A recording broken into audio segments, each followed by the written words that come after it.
গভীর বনের ধারে গাছগাছালি আর ঝোপঝাড়ে ঘেরা একটা পুকুর। সেই পুকুরে বাস করে এক কচ্ছপ, আর বড় একটা গাছের গোড়ার গর্তে এক শেয়াল। দুজনের মধ্যে ভারী বন্ধুত্ব।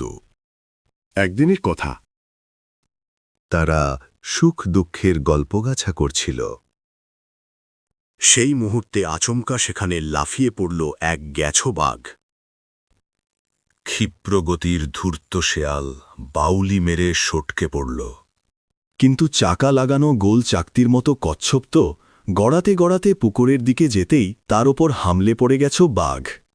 পা দিয়ে তাকে চেপে ধরে ঘাড় মটকাতে গিয়ে দেখে ভারী বজ্জা তার কৌশলী তার শিকার।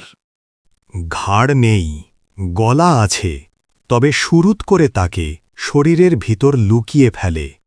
কি করে কচ্ছপটাকে খাবে বাঘ তার কোনো কায়দা করতে পারে না। কচ্ছপের পিঠের আবরণ এত শক্ত যে তাতে দাঁত ফোটে না। কোনো রকমে জুত করতে না পেরে বাঘ এদিক ওদিক তাকায়। শিয়াল তখন আপন ডেরার নিরাপদ আশ্রয় থেকে মুখ বার করে একটু ফেচকি হাসে। তারপর বলে, মামা, তুমি এক নোচ্চার জীবকে ধরেছ। এ জিনিস খেতে ভালো, একেবারে মুরগির মাংসের স্বাদ পাবে। তবে কিনা ওই খোসা নরম করার কায়দাটা না জানলে শত চেষ্টা করেও জিহ্বার সুখ পাবে না।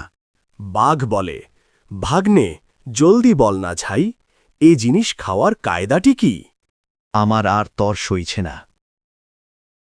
ও জিনিসের খোসা নরম করার একটাই উপায়। ওকে পানিতে ফেলে দাও। খানিকক্ষণ ভিজলে খোসা নরম হয়ে ভেসে উঠতে, তখন টেনে এনে মজা শেখাও।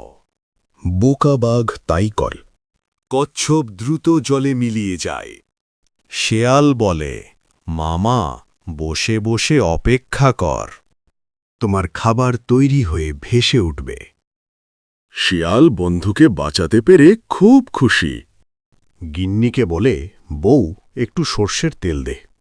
নাকে দিয়ে ঘলাই। বিকেলে ঘুম থেকে উঠে বন্ধুর সঙ্গে আড্ডা দেব।